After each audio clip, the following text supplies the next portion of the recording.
Well, hello and welcome to another episode of Tree Service Marketing Profits Podcast. I'm your host, Wesley Smith with treeservicedigital.com. Welcome aboard. Glad you're joining us today. This is aligned with one of our expert interviews. And Mark Mann with Tree Mann Solutions out of Texas is joining us today and gracious enough to share his story about his business, how he started, where he got, and what he's doing today. Mark, welcome aboard, man. Well, thank you for having me this afternoon. Oh, I appreciate it, man. Thanks for sharing. It helps a lot of other people just kind of piece together maybe what they're doing in their business, how to get better and how to improve. And just listening to it from other business owners just really helps if you're in the niche. So tell us a little bit about what how you got started and did you get started kind of in the traditional tree service space or in kind of what you're doing now and how all that kind of got going? Those are great questions. So I typically tell people I got started around maybe 6 or 7 pushing a lawnmower with my dad. Love being outside, making the landscape work, and I've always been entrepreneurially minded. I think I started cutting lawns around 11 or 12 and pushing around the neighborhood and stealing my older brother's truck to be able to go mow lawns in adjacent neighborhoods. And I've always been doing something and was involved with a lot of landscape work. Figured I needed a college degree and went to focus on landscape architecture. I learned pretty quick after a couple of years I'd rather be outside than inside behind a desk. So I finished with a horticulture degree in landscape construction, which ended up getting me into this side of the industry. I was planting flowers one day at a landscape job in the summer, bending over, breaking my back, and said, man, wouldn't it be nice to work with the trees instead of planting these things 4 times a year? Like, I bet you get paid more to do that.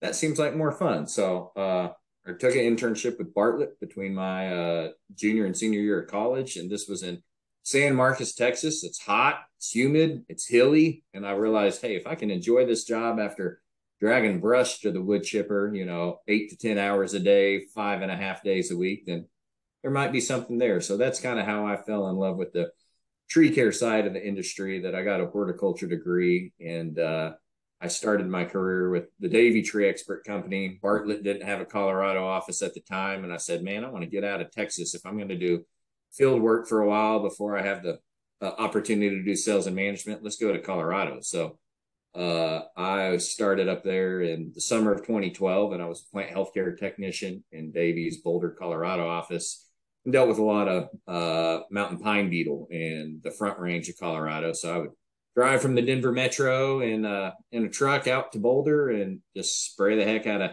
astro and permethrin and bomb pine beetles on people's nice properties in the mountains. So I got into that, did some more tree work and a little bit of production and trimming side. I've only climbed like half a dozen times in my life. I'm not the traditional trapeze style arborist like a lot of folks, but came more from the PHC, got the basics of groundwork and some climbing and production, and then had an opportunity to fast track into sales at Davey after 6 months in the field and started selling tree work in San Antonio. I did that for a few years, primarily residential tree work in San Antonio, and had an opportunity to open their second office in the San Antonio market. They've been there since the 80s. And so at 25, going on 26, I was opening a satellite office for them on the other side of the city and had some success with that. I really enjoyed that type of work and really focused in on the commercial stuff. I like working with homeowners, but that just wasn't quite doing it for me. I thought, hey, larger scale, repeat contracts. Hey, do I need to go give 30 estimates for $20,000 worth of work, or can I go give 5 estimates to win 3 to pick up 40K of work? It was trying to think what opportunities are out there. In Texas, things are tapering off a hair now, but over the past decade, the real estate market's been pretty hot, pretty much all across the state. So I saw a lot of opportunity, trees and development. How do we do that? There are a lot of tree rules for preservation and mitigation or replacement, and started looking at that in San Antonio. I ran that for a year, and a fellow that was running Davey's Austin office retired, and they moved me up the highway about 90 miles and said, well, you're 26, you're young, but I was the second salesperson in Davey in their residential and commercial services at 26 across the nation. And the guy that retired was number 1. And they said, somebody's got to come fill that sales vacuum. So move on up the highway and go from 7 employees to about 20. So we figured it out. It was a whole lot heavier commercial balance in that market. We were running 5 to 6 crews, depending on the time of the year. And over that time at Davey, I had great foundation with Davey. I spent about 7.5 years with him. I was there 2017 through 19 in the Austin market, and they had a couple years prior to that split the city in two and opened a new office, and we were trying to regrow the parent office and had a lot of success with it, and I kept on focusing in more and more to the consulting side. And with how crazy tree rules are in the Austin market, it was wild of how much developers would have to pay to cut down a tree, or what presumptions people made on design on new real estate development based off a tree survey, where it's not an arborist running through the woods, it's a surveyor, and sometimes not even a licensed one. It's just a tech in the field that doesn't know an oak from an elm, or especially different types of oaks and elms. And did they try to survey it in the winter versus the summer? And did they know the, minutia between one city's code versus the adjacent city's code? And there was a ton to it. And I said, hey, there's something here. So over the course of a few years being in the Austin market, we went from about no consulting revenue to a few $100,000 and knew, hey, there's something there. About the time I left, I think we did about $4 million in revenue in 2019. That's with Davey? With Davey, yep. And I just, like I said, I'm not a climbing arborist. I'm not much of a mechanic. Trucks and wood chippers and chainsaws and safety briefings, that wasn't quite my forte. I could do it. I delegated a lot of it, but I got really jazzed up about the consulting. And, I started as a landscape architect for a couple of years in college, helping with design, helping people do a better job with not just tearing up the woods. We still facilitate the removal of a lot of trees, right? But if they're going to do that without you, how do you incentivize people to do a better job and get better data? And it just jazzed me up. So I left Davey at the end of 2019, had a pretty amicable split with that to kind of work that out, and still kind of subcontracted for him some in the transition out of a non-compete that way. And so I started Tree Mann Solutions in early 2020, a couple months right before COVID really hit strong, and we're like, oh, hey, great time to start a business, right? But fortunately, it wasn't too bad. I thought I might spend 3 or 4 years on my own, measuring trees in the woods and consulting, and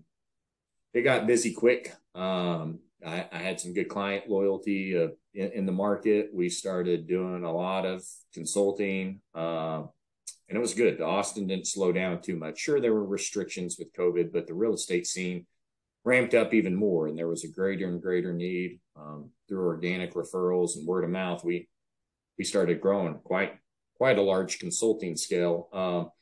And so I hired one person at the end of 2020. My first year, I started using a couple subcontractors and realized, shoot, I need a lot more of that, and I'm paying them a pretty penny, and they were worth it. But I realized I'm at the mercy of their schedule. Maybe I need to hire my first employee. Like, hey, we got enough volume here, we need to do it. So I hired one in fall of 2020. And then I just talked to a mentor, one of my brother's friends who built a very big, successful oil field services business. And he helped kind of coach me along some my first year. And we're talking about $60+ million a year in revenue. He built a big business in like 4 or 5 years. I said, hey, let's talk to that guy. Let's see what he has to say. And he had said it really took off when he focused less on the day-to-day and hired people, even if it hurt, because they cost him a lot of money because they were good. When good people come along, make the investment, because that's when you unlock the opportunity. So I had a guy that had just had his first kid. He had previously been the assistant city arborist in San Antonio.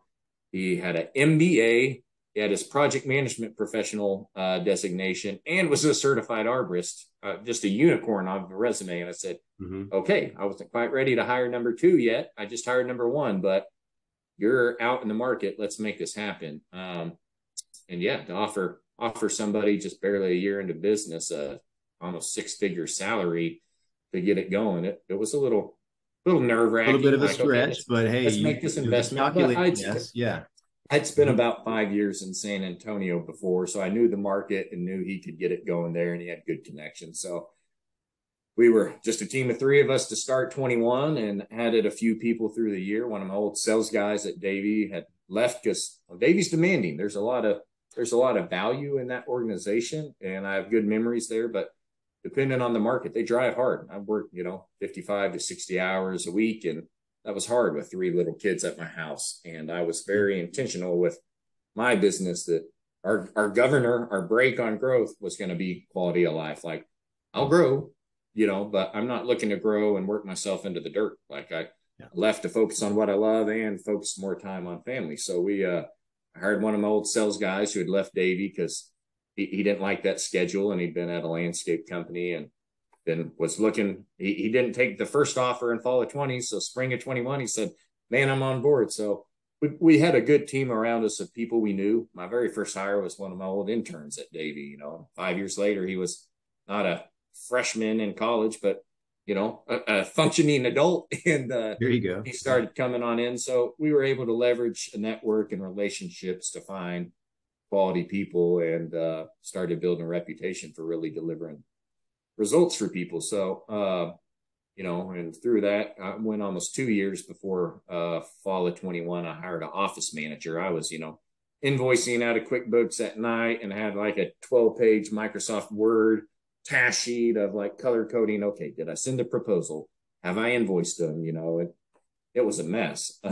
And so I hired a full-time office manager, and I think we ended 21 with 6 people on staff, and then started several people early in 22. The demand was there, and we high point last year in year 3 was we got up to 14 people. We opened a Dallas operation. So we're in 3 markets across the state. And then over kind of the holidays, we contracted back to 12, which should be a pretty sufficient outset or number, and good startup point for us for most of this year. We'll see. We may add a few people back in depending on demand, but so it's been good. We really stumbled through some of it. We've tried to ask smart questions from people in the industry. I had a couple ex-Davey colleagues that had left to do their own thing, and they were pretty instrumental in navigating that process, and had some good advice. But frankly, with what we do, we're a bit disruptive. There's a lot of tree care companies that do some consulting.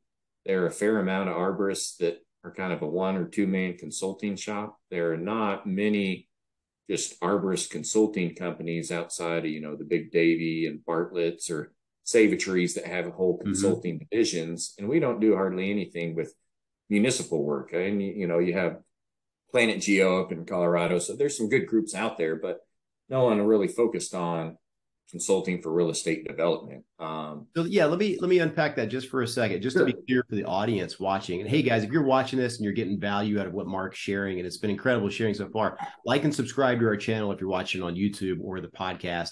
Leave a comment. How'd you get started in your business? Mark just kind of shared how he did it.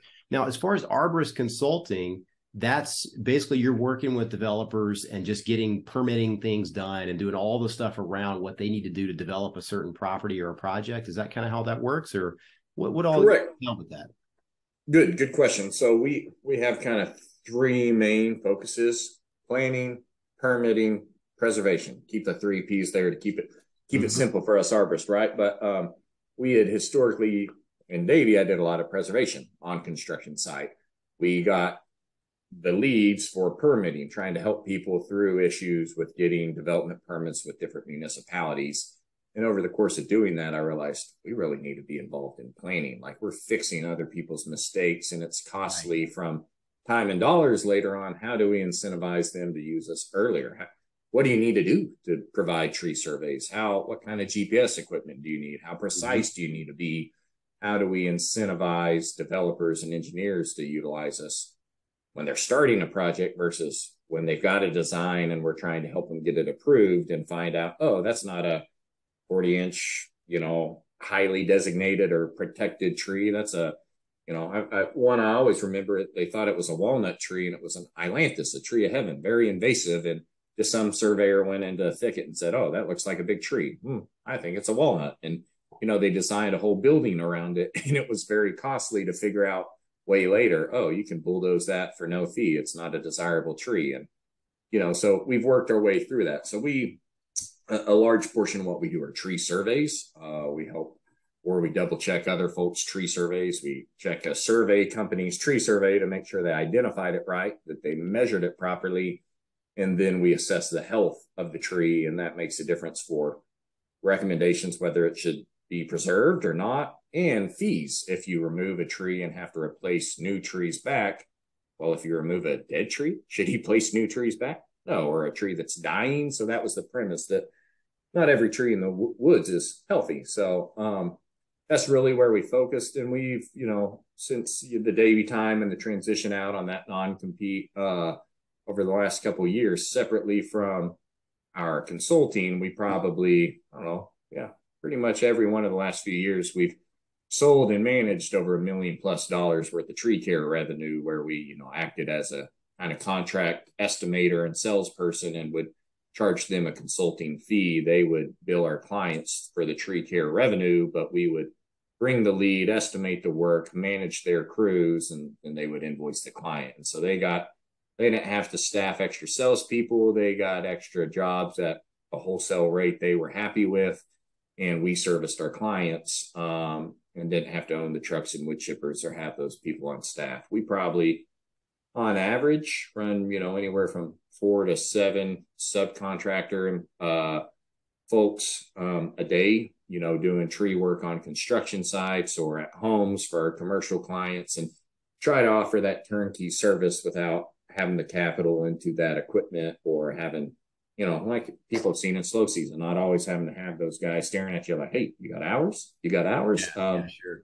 So that side can be stressful. It can certainly be rewarding, but we try to utilize those different avenues to attempt to work smarter and not harder. And that's really where we found a lot of success. So awesome, man. That's really good. So it just goes to show you that there's a lot of avenues to take in the tree care, tree service space, right? Like this is a consulting one. So you're kind of working hand in hand with developers. They come to you before they have an issue. They want to figure out kind of what the tree, when you say tree survey, it's probably like tree inventory, like take an inventory of the property that's going to be developed and what trees need to be saved or preserved or what trees need to come down and all that stuff. There's a lot of moving parts to that. So there's probably learning software, learning how to do these types of things with the upfront, tree inventory, tree surveys. And then from there, you're kind of going over what you need to do, the plan of attack for the property, and then preserving things and things like that. So, if you're listening, there's lots of different things you can do besides just the traditional tree service. And there's nothing wrong with any of them. It's just a matter of,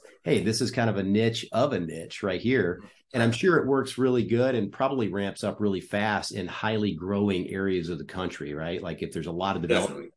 Mm-hmm. Right. And I tell people, there are not many markets where I could have a full-time arborist consulting company that only focuses on real estate development. And yes, we'll do a few things here and there for clients or requests, but for the most part, we're only focused on new design, new permits, new construction of new, whether it's a subdivision or an industrial warehouse or a multifamily development. We don't, anywhere where they are planning new development near trees in a market or submarket that has tree regulations. Do you need a tree survey? What size? Do you do all species? What does it cost to remove a tree? What does that methodology look like to get a permit? We try to isolate those areas in Texas that have those rules and make sure that we are positioned to provide solutions to people, because it can be confusing. We forget in our arborist world sometimes that a lot of people say, I think that might be an oak or an elm. That one loses its leaves. Oh, it's a pine.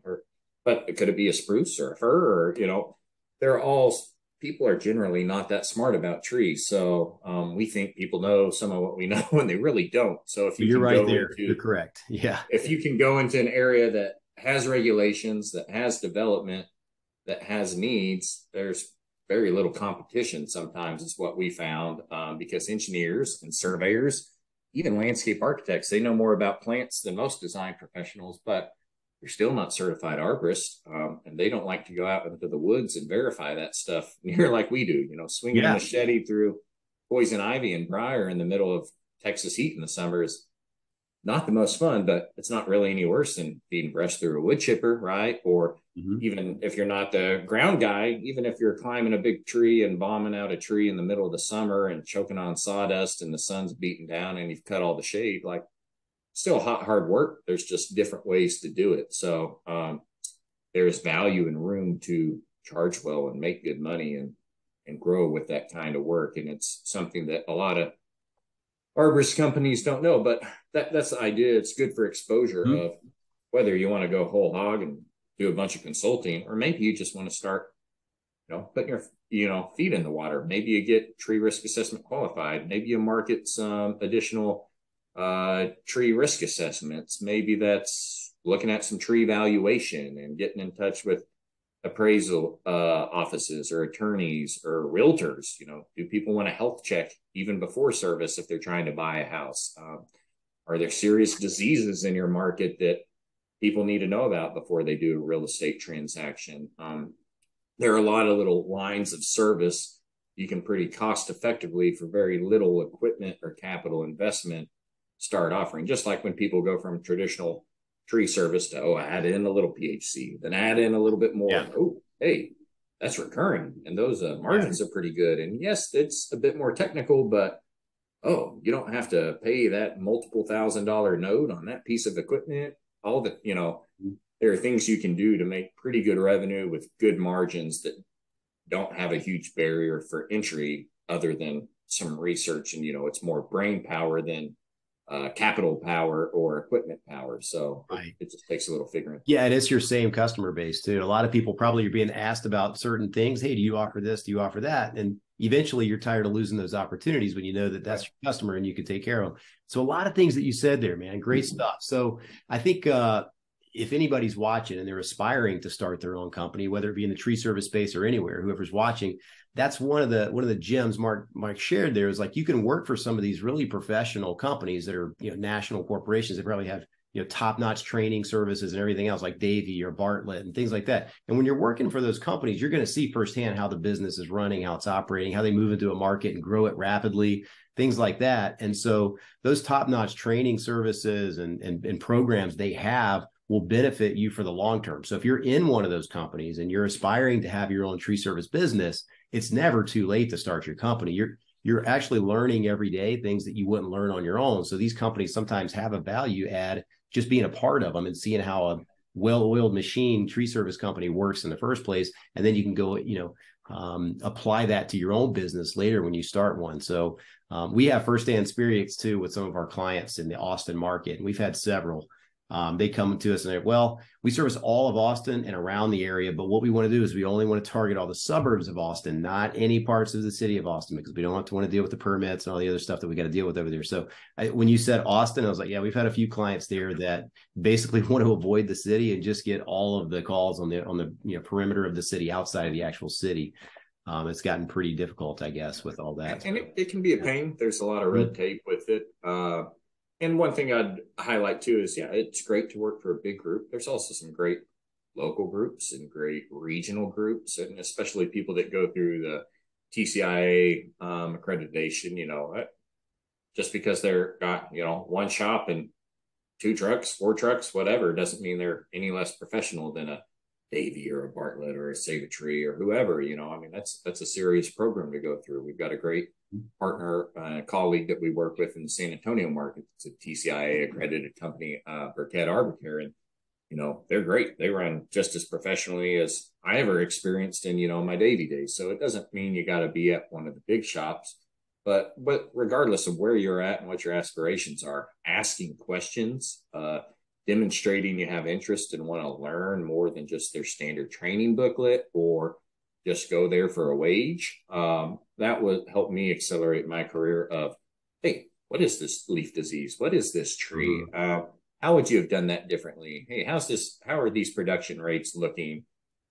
Here's what I'm doing. Are you seeing something not right in the middle of my kind of sales strategy, or seeing trends or patterns that you think I could focus on that I'm not seeing because I'm too close to it? Asking people ahead of you, around you, your cohort, and say, is there a better way to do it? And then don't burn bridges. Like if you are going to work for one of those big places, great. And some of them you got to be aware of non-competes and how that works and what law says in your state. But, being proactive. And if you do want to leave at some point in 2 or 3 years and start your own business, sometimes people are okay with that. Like tell them, hey, this is my dream and aspiration. I'd love to create value for you here, but I want to be frank and let you know, here's what I'd like to do at some point.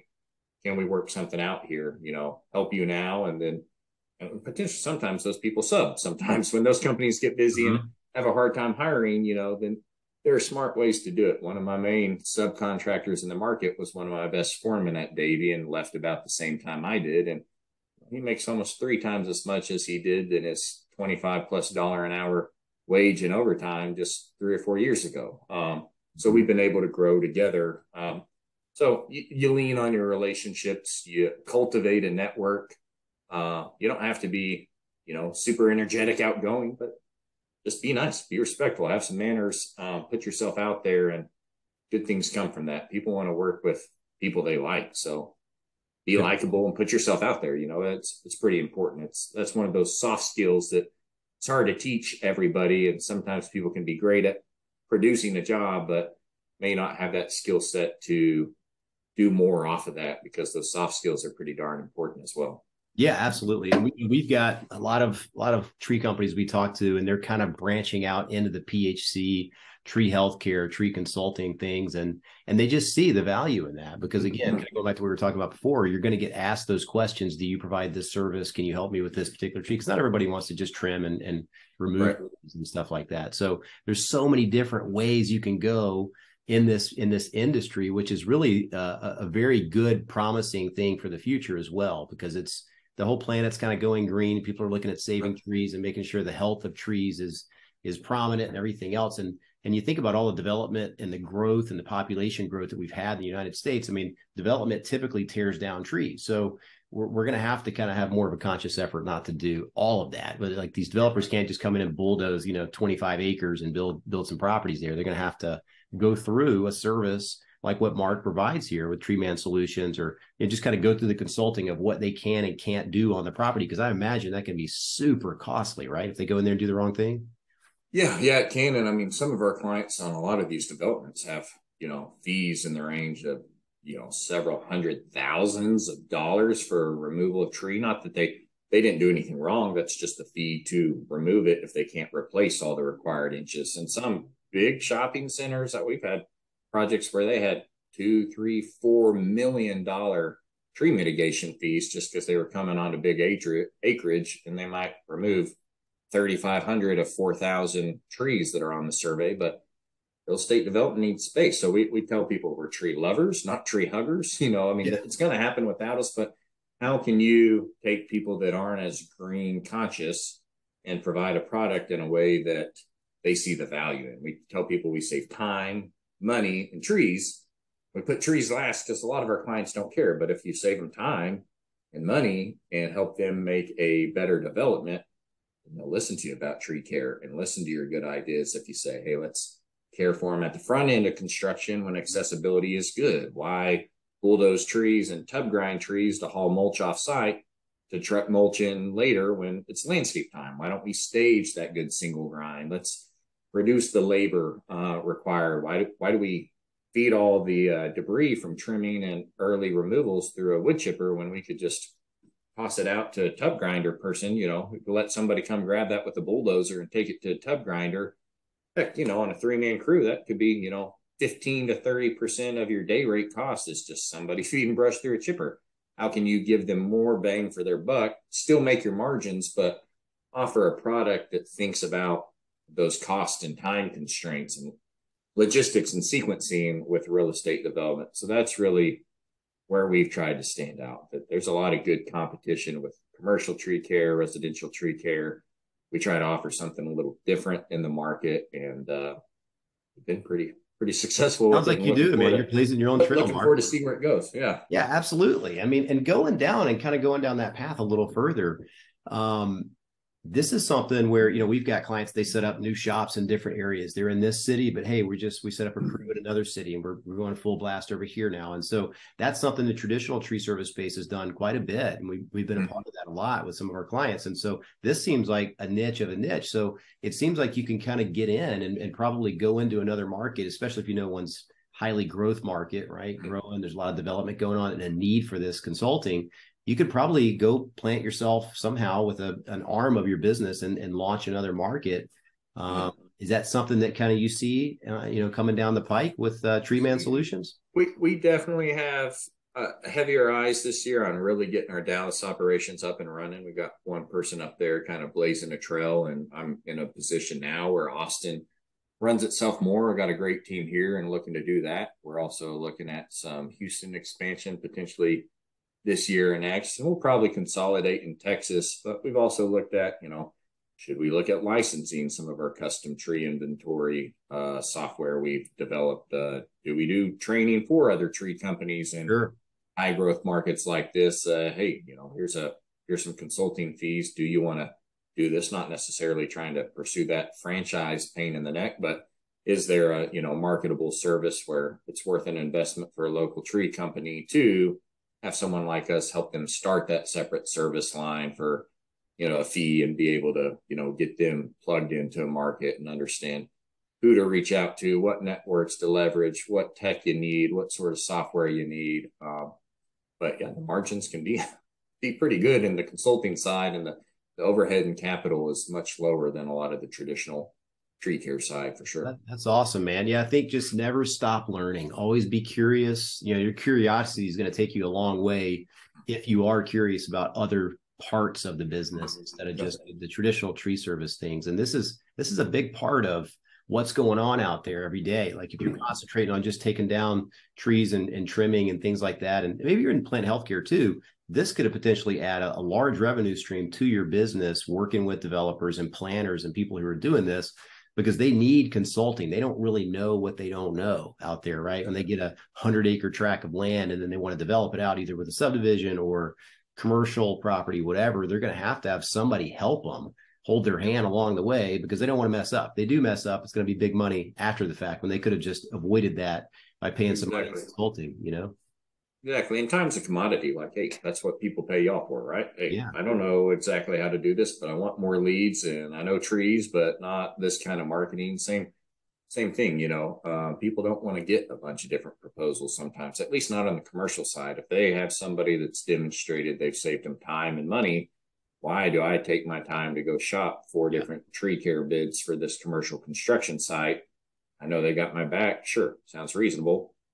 Go with it. And that's how we've kind of leaned into it. And same thing on a homeowner side. If you're doing the trimming and removal, are you doing the stump grinding? Do you offer the planting? Are you picking up the PHC? And does it make sense to offer maybe a small tree inventory for your residential customers? Do you have a CRM software that you can do mini inventories and memorialize that with the customer account, so you can update those notes and records, and provide some value add services that way, or let that be part of the marketing? Maybe you don't charge for it, but you spend a little time and give them something cool, give them a ribbon or plaque. Hey, this property is managed by us and it's been inventoried. And you just have to keep on learning. Like you mentioned too, like never stop learning. We spend a lot of money on training and professional education. Took almost 10 of us to a state Arbor ISA chapter conference last year. It's a lot different than when it was just myself going, right? And hotels and the conference and the days away from production. I've had 2 people on my team become master arborists since we started the company, and now I have 3 of us. I've had, I think, 4 or 5 become certified arborists. So I think we've got 7 certified arborists and 3 master arborists, and a few people that have just gotten their municipal specialists.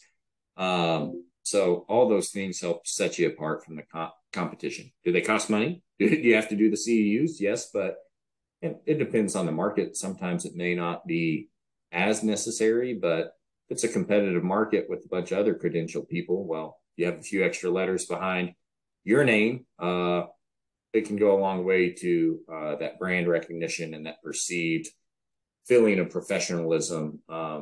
Whether you've demonstrated it yet or not for them, that goes a long way for some of the consumers' consciousness. Agreed. Yeah, we spend a lot of money on training too, just learning the best practices of digital marketing, right? Because it's constantly evolving and changing and going this direction, that direction. So it's the same thing. And another thing you said too, it's very true. It's like when you're growing your business, there's a whole other set of skills that you have to learn as far as delegating and to working with people and managing people and things like that. And so those are all different skills that you don't have when you're a one-man show, or perhaps even just a small one crew show, right? So there's different things that you have to evolve into as you grow, as you bring on team members, and you can only grow if you do that. So be clear on that, like clarify, you have to be hiring and bringing people in to grow your team, to grow your organization.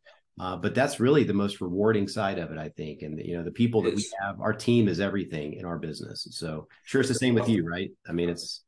Yeah. One of my favorite things is when people, tell us multiple times, man, I love this work-life balance or integration, whatever hip term you want, but that we have some flexibility in the schedules, and that, we can make good money and pay people well and work 40-ish hours a week instead of always be pressing 10-hour days and overtime and Saturdays. Like, that's good for some people if they want it, but that wasn't for me. And as you grow, like I said, you got to hire the right people, or you hit that scalability point. You're growing.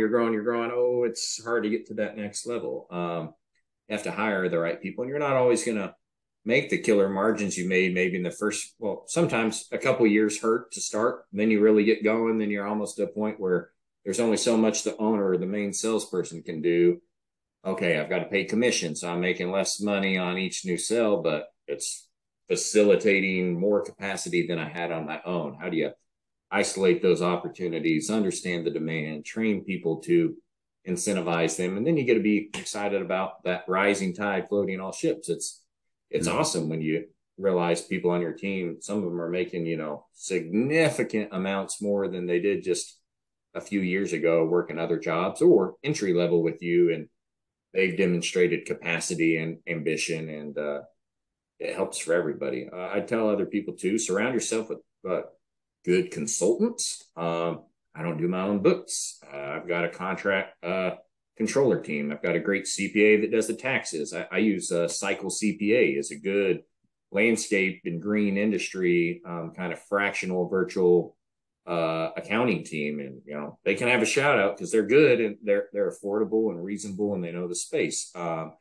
The single ops team has been great for CRM and helped me out. I've spent quite a bit of money to do some separate business coaching. I tell people I got a degree in horticulture, not business or an MBA. Like, I don't know, what do I know in my coursework about running a multi-million-dollar business? I need some help, right? So make the investments. And there's plenty of people that'll hound you to spend too much. You'll get just hounded on LinkedIn about this insurance, that training, this coaching, that. And oh my gosh, but vet those opportunities, isolate them, and a reasonable investment a month or for a contract basis for somebody that's not full-time on your payroll can greatly unlock a lot of potential to be more organized, to scale properly, to do it well. Because I think that's what all of us want, to do a job we like, to feel like we're earning well, and to have some optionality, to have some freedom to step away from it if we need to. That's what I recommend to business owners. Agreed. Yeah. Pursue that track for sure. Yeah. And one of the things we always recommend and suggest is if they don't have a CRM at the beginning of the relationship that we start with a client, it's paramount that they get one. And I tell you, it's such a night and day different a year, 3 years, 5 years down the road. If you've got a CRM with all of your client information is plugged into, the estimates go out through there, the invoices go out through there, the follow-ups go out through there, texts and emails, and then you got a database of all these people. You can email market to your client base. It's essentially building a fence around your customers. All of these things are just super important for the long haul, right? If you're not just in this for the next year or two, if you're in it for 10, 20, 30 years, this database is everything for your business. So I don't see how people really grow intelligently without having all that organization plugged into their business. You know what I mean? Because everybody's on the same sheet of music when you have that. And one thing that's hard too, that a lot of tree services struggle with, especially some of the big ones, is that it's so relationship driven. People love their arborist. Well, what if their arborist leaves? Do you have a brand that they have good loyalty to you? Or if your arborist leaves to go start their own company, they don't know you or the owner or the brand. They just know Joe Arborist, which if you're Joe Arborist right now and want to start your own thing, great. That's kind of helpful for you. But if you're an owner with talented salespeople, how do you incentivize them and create a culture that makes them want to stay? And if they do need to move or an opportunity presents itself somewhere else, how do you create that loyalty with your customers that keeps them there, that they love the company and not just the individual that services them? And opening new offices. How do you have a good CRM where you can see trends and patterns and leverage relationships in one market? We do that a lot. Oh, I work a lot with this engineering firm in Austin. Well, they have offices in San Antonio and Houston and Dallas. Hey, they like our work here. Will they give us warm introductions? Can we get a master contract over the state to be able to leverage that kind of growth and pick up some extra work? Hey, you're already in their system, especially if you're chasing commercial work. God, that's some of the hardest thing to run through those contracts. But once you're in, if you tell a new property manager, oh, hey, we take care of y'all in this market, we're already set up to service you. We know your billing system, your process. It goes a lot quicker. So, but that can't be in somebody's head in one market and somebody's head in the other market. If you have that all stored in the CRM, you can, have some sort of standard looking into that to see, hey, where are some relationships? Draw like the strings on the map.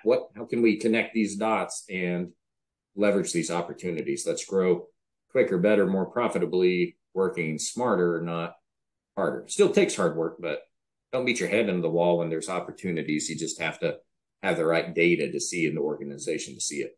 Yeah, we've talked to a lot of our clients and had these conversations as well. And I always ask them about that, like the commercial side, the property management side, different, bigger, larger contracts. The more of those credentials, going back to that you get and you get educated on and that you have by your name and things like that, the more confident these larger organizations are going to have in your services to then go and get these commercial contracts, maybe these government municipality contracts, these property management contracts that are in major cities other than your current location, which will enable you to grow because of that one relationship. So branching out and really getting educated on certain credentials, being a certified arborist or tree, certified risk assessment, just all these different things you can get, plant health care, all these different things are going to open up so many more opportunities. And just one relationship that you have, one contact that you have can lead to 10 more that person knows because they all run in the same circles and they all value the same things.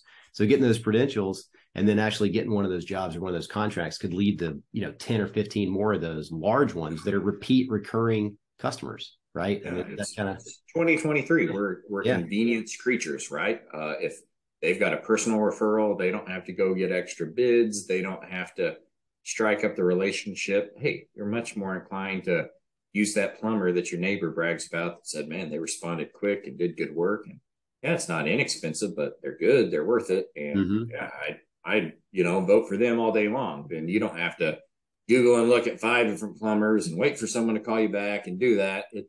Same thing in the tree care world, whether it's residential, but definitely commercial that, oh, hey, the system, you can do that. Like people that do apartment complexes or communities, you'll learn that if you do apartment communities, they like to call them communities and not complexes. That's a thing, Are you involved in a local apartment association or CAI, Community Association Institute? Are you leveraging HOA contracts to do all the street trees or parks or amenity centers? There's a lot of opportunity out there. Yeah. And it's a big industry. Green industry is huge. You don't have to do it all because some people try to do it all and do all marginally, maybe pick 1 or 2 things to do really well and stand out. There's a lot of business to be had for good people. I think it's crowded at the bottom, right? There's a lot of people out there bidding for the lowest price tree service work, but it's not so crowded at the top, right? At the top, if you have the credentials, you're marketing your business as a professional company, you're on time, you consult with people, you're friendly, you get to know people. That's going to go a long way because a lot of companies don't do that, right? Some of them are low price leader, crowded. There's a lot of people in that space. Move up to the medium, it's a little bit less crowded. You get up to the top and you got all the credentials and you're the most heavily, branded company. People know who you are. You're professional. You can provide solutions instead of just, hey, we need to take down the trees or whatever. That's just going to go a long way. Word of mouth is going to go a long way, and those people, they do run in the same circles and they all know each other. So going back to what you said before too, is the grass cutting thing in your neighborhood was kind of one of the first jobs. I think that's something about entrepreneurs, man, the cutting grass. I swear. I think everybody that's going to be a business owner sometime in the future has cut their neighborhood grass when they were a kid or something. I had the same thing. I cut 4 or 5 different yards in my neighborhood for cash and I loved it. It was easy. We already had a lawnmower. So I just ride down the street, go cut their grass for $20 or whatever. So I did a lot of that myself too. I always enjoy talking to other business owners because it can feel like you're out on an island as a business owner, right? But I think there's a lot of people that have the potential to be their own boss, to be their own business owner, to start their own business. It's just a matter of that one thing that's got to click in your head. You have to go start. You don't have to be great to start, but you got to start to be great. You got to get started. And if you're working for one of those larger companies, you got the training and the know-how. A lot of it's just taking that step, right? Stepping out. Risk. Yeah.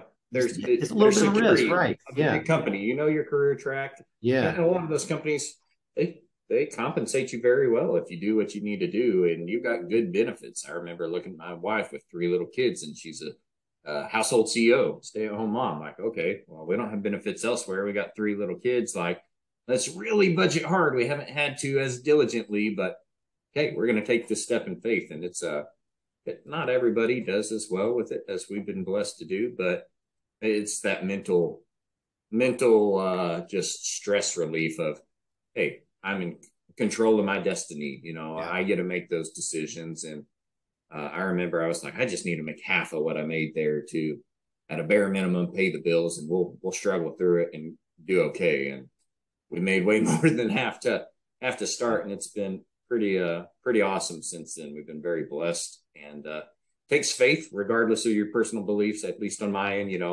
takes faith, takes prayer. It's stressful, it's hard, but it's worth it if you apply it. And we're very thankful for the opportunities we've had, and thankful for the opportunity to be on with you and chat a little bit about it. I hope it's helpful for folks out in the audience. And I don't know exactly how you process this, but feel free to share out my info. I am always glad to answer a call or an email to folks in the industry and see where we can help out, because I've had a lot of good help on my end too. So glad to pay it forward. Yeah, no, I appreciate it. Thanks for sharing your story and everything. I think, having a family, having the kids definitely sometimes lights the fire to go ahead and get done what you've been trying to get done for quite some time too, right? That'll get you moving. I think that'll get So, well, this has been awesome, man. Thanks so much for sharing your story. Pleasure. Is there any last minute advice you'd give to somebody who maybe just started their company, or maybe is thinking about starting their company? Just what to do to kind of stick with it, have that grit and determination that they're going to make it work. What would you offer them as an advice? It doesn't have to be anything profound, but just what would you think would be kind of that's a good question. I think you kind of hit the nail on the head. You don't have to be great to start, but you have to start to be great. You got to step out in faith. Now, don't do it without preparation. Like you need to do some research. Otherwise, it can be painful. Like you're providing for yourself, for your family, or your future, regardless of your personal circumstances and kids and wives or spouses. But you got to start, and you got to put in the effort. But if you work hard, you do what you say you will, you provide a valuable service, good things will come.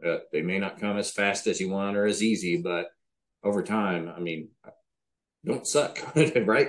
Don't suck, and you'll stand out, right? Return people's calls, be prompt, do what you say you will. If you mess something up, own it, fix it, and get on with it. That sometimes cements a customer for life more than just, hey, I expected you to do an okay job, versus, hey, you did kind of okay job, but you messed something up, but you overwhelmingly responded to make it right, make me happy.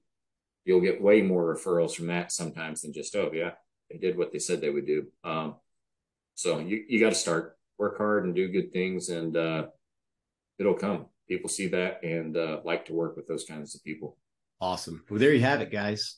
Mark Mann with Tree Mann Solutions. Mark, if you want to just let them know what your contact information is, or maybe your website or whatever, and we'll put it in the show notes also of the podcast interview on YouTube and on the podcast. But if you want to let them know what that is, go ahead and you can, let them know how to contact you. Sure. Yeah. It's treemannsolutions.com, man with 2 N's, and we've got our info on there. Feel free to reach out. Those get filtered to me, and let me know you heard on the podcast, and glad to set up time to visit for a little bit and see what we can do to pay it forward and help you out. And if you have some more professional interest in, maybe some consulting about starting your own consulting operations, or getting a bit more in depth with that, we can certainly have that conversation, but we can deliver some value there for people in certain markets as well.